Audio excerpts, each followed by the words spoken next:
Hello friend, welcome to my YouTube channel.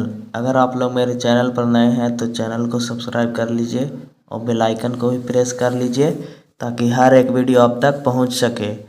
आज का topic है जनरल नॉलेज से टॉप 50 क्वेश्चन। तो आइए हम देखते हैं टॉप 50 क्वेश्चन को। तो चलते हैं, हमारा पहला प्रश्न है दोस्तों, भारत की राजधानी कहाँ है? तो इसका करेक्ट आंसर हो जाएगा ऑप्शन बी, यानी कि न्यू दिल्ली है, यानी दिल्ली। अगले प्रश्न की ओर चलते हैं दोस्तों।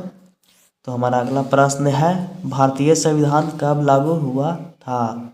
तो इसका करेक्ट आंसर हो जाएगा ऑप्शन बी, यानी कि 26 जनवरी 1950 को। अगले प्रश्न की ओर चलते हैं दोस्तों। हमारा अगला प्रश्न है, भारत के पहले प्रधानमंत्री कौन थे? तो इसका करेक्ट आंसर हो जाएगा ऑप्शन सी, यानी कि पंडित जवाहरलाल नेहरू। अगले प्रश्न की ओर चलते हैं दोस्तों। तो हमारा अगला प्रश्न है, ताजमहल कहाँ स्थित है? तो इसका करेक्ट आंसर हो जाएगा दोस्तों ऑप्शन बी, यानी कि आगरा में स्थित है। आगरा कहाँ है दोस्तों? तो यह उत्तर प्रदेश में स्थित है। अगले प्रश्न की ओर चलते हैं दोस्तों। तो हमारा अगला प्रश्न है, राष्ट्रीय गान जन गण मन किसने लिखा था? राष्ट्रीय गान है दोस्तों जो जन गण मन है, यह किसने लिखा था? तो इसका करेक्ट आंसर हो जाएगा आपका ऑप्शन बी, यानी कि रविंद्रनाथ टैगोर ने लिखे थे। अगले प्रश्न की ओर चलते हैं दोस्तों। हमारा अगला प्रश्न है, भारतीय रुपये का प्रतीक चिन्ह किसने डिजाइन किया था? तो इसका करेक्ट आंसर हो जाएगा ऑप्शन ए, यानी कि उदय कुमार, यानी कि Uday Kumar. Option A correct answer हो जाएगा इसका। अगले प्रश्न की ओर चलते हैं दोस्तों। हमारा अगला प्रश्न है, ओलंपिक खेल कितने वर्षों में एक बार होते हैं? तो इसका करेक्ट आंसर हो जाएगा ऑप्शन सी, यानी कि 4 वर्षों में। अगले प्रश्न की ओर चलते हैं दोस्तों। हमारा अगला प्रश्न है, भारतीय राष्ट्रीय ध्वज में कितने रंग होते हैं? तो इसका करेक्ट आंसर हो जाएगा ऑप्शन बी, यानी कि 3 रंग होते हैं, भगवा, सफ़ेद तथा हरा। अगले प्रश्न की ओर चलते हैं दोस्तों। तो हमारा अगला प्रश्न है, पंचतंत्र किससे संबंधित है? तो इसका करेक्ट आंसर हो जाएगा दोस्तों ऑप्शन बी, यानी कि कहानियों से संबंधित है।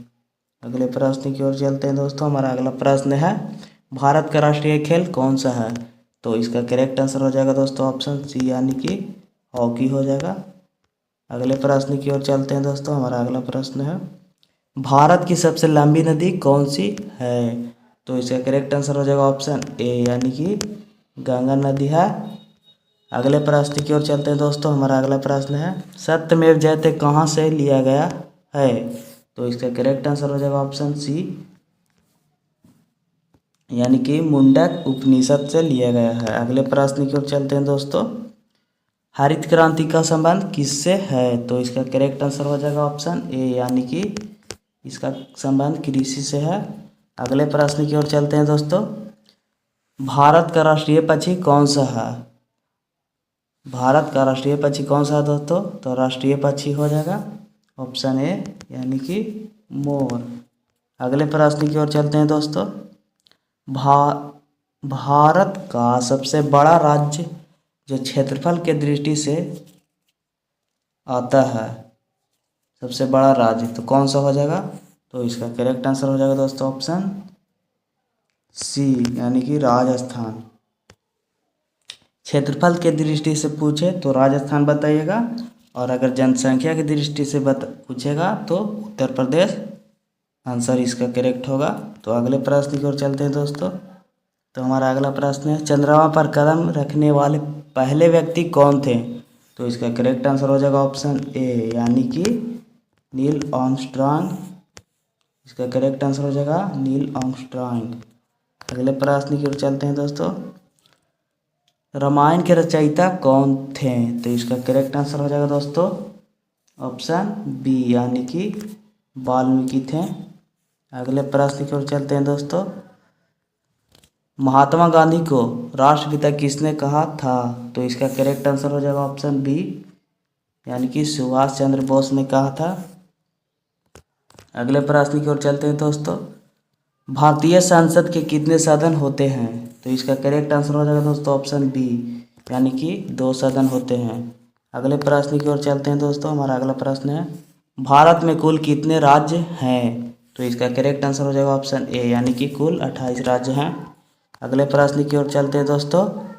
संविधान सभा के अध्यक्ष कौन थे? तो इसका करेक्ट आंसर हो जाएगा ऑप्शन ए, यानी कि डॉक्टर राजेंद्र प्रसाद थे। अगले प्रश्न की ओर चलते हैं दोस्तों।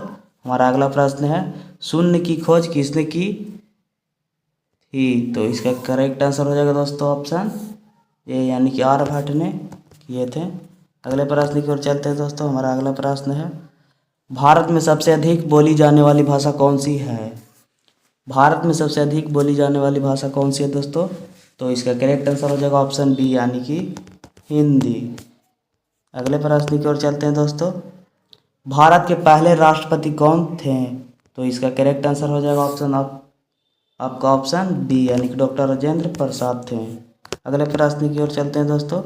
भारत में बाघ परियोजना कब शुरू हुई थी?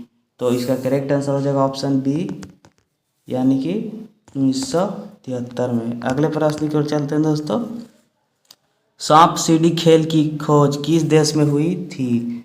तो इसका करेक्ट आंसर हो जाएगा दोस्तों ऑप्शन बी, यानी कि भारत में। अगले प्रश्न की ओर चलते हैं दोस्तों।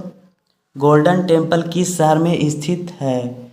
तो इसका करेक्ट आंसर हो जाएगा दोस्तों ऑप्शन बी, यानी कि अमृतसर में, यानी कि पंजाब में। भारत का सबसे ऊंचा जलप्रपात कौन सा है? तो इसका करेक्ट आंसर हो जाएगा ऑप्शन ए, यानी कि जोग फॉल्स। अगले प्रश्न की ओर चलते हैं दोस्तों। जय जवान जय किसान का नारा किसने दिया? तो इसका करेक्ट आंसर हो जाएगा दोस्तों आपका ऑप्शन सी, यानी कि लाल बहादुर शास्त्री ने दिए थे।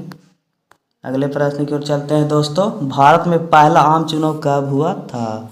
तो इसका करेक्ट आंसर हो जाएगा ऑप्शन सी, यानी कि 1951 से 1952 तक। अगले प्रश्न की ओर चलते हैं दोस्तों। ताशकंद समझौता किस युद्ध के बाद हुआ था? तो इसका करेक्ट आंसर हो जाएगा ऑप्शन सी, यानी कि 1965 का युद्ध। अगले प्रश्न की ओर चलते हैं दोस्तों। भारत में सबसे ऊंचा पर्वत कौन सा है? तो इसका करेक्ट आंसर हो जाएगा दोस्तों ऑप्शन ए, यानी कि कंचनजंगा। अगले प्रश्न की ओर चलते हैं दोस्तों। पृथ्वी दिवस कब मनाया जाता है? तो इसका करेक्ट आंसर हो जाएगा आपका ऑप्शन ए। तो इसका करेक्ट आंसर हो जाएगा ऑप्शन बी, यानी कि 22 अप्रैल को। अगले प्रश्न की ओर चलते हैं दोस्तों। तो हमारा अगला प्रश्न हो जाएगा, भारत की पहली महिला प्रधानमंत्री कौन थी? भारत की पहली महिला प्रधानमंत्री कौन थी?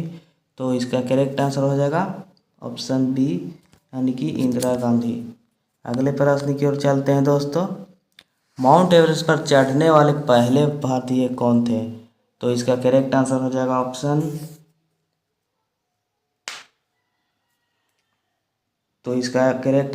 दोस्तों ऑप्शन डी, यानी कि अवतार सिंह चीमा। अगले प्रश्न की ओर चलते हैं दोस्तों। रेडियो का आविष्कार किसने किया?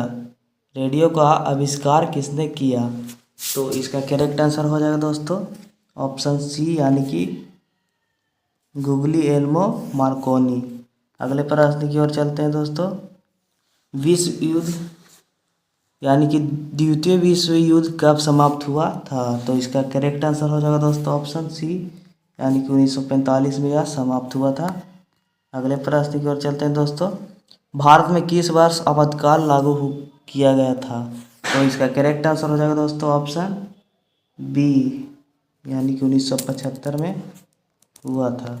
अगले प्रश्न की ओर चलते हैं दोस्तों। भारत में योजना आयोग का गठन कब हुआ था? तो इसका करेक्ट आंसर हो जाएगा दोस्तों ऑप्शन बी, यानी कि 1950 में हुआ था। अगर आप लोग मेरे चैनल को अभी तक सब्सक्राइब नहीं किए दोस्तों तो सब्सक्राइब कर लीजिए और इसे ज़्यादा से ज़्यादा शेयर करिएगा। तो चलते हैं अगले प्रश्न की ओर। तो हमारा अगला प्रश्न है, भारतीय नौसेना दिवस कब मनाया जाता है? तो इसका करेक्ट आंसर हो जाएगा आपका ऑप्शन सी, यानी कि 4 दिसंबर को मनाया जाता है। अगले प्रश्न की ओर चलते हैं दोस्तों, रेलवे का जनक किसे कहा जाता है? तो इसका करेक्ट आंसर हो जाएगा दोस्तों ऑप्शन ए, यानी कि जॉर्ज स्टीफेंस को कहा जाता है। अगले प्रश्न की ओर चलते हैं दोस्तों, भारतीय राष्ट्रीय कांग्रेस की स्थापना कब हुई थी? तो इसका करेक्ट आंसर हो जाएगा ऑप्शन बी, यानी कि 1885। अगले प्रश्न की ओर चलते हैं दोस्तों, जय हिंद का नारा किसने दिया? तो इसका करेक्ट आंसर हो जाएगा ऑप्शन बी, यानी कि नेताजी सुभाष चंद्र बोस ने। अगले प्रश्न की ओर चलते हैं दोस्तों, महात्मा गांधी की हत्या कब हुई थी? तो इसका करेक्ट आंसर हो जाएगा ऑप्शन बी, यानी कि 30 जनवरी 1948 को हुई थी।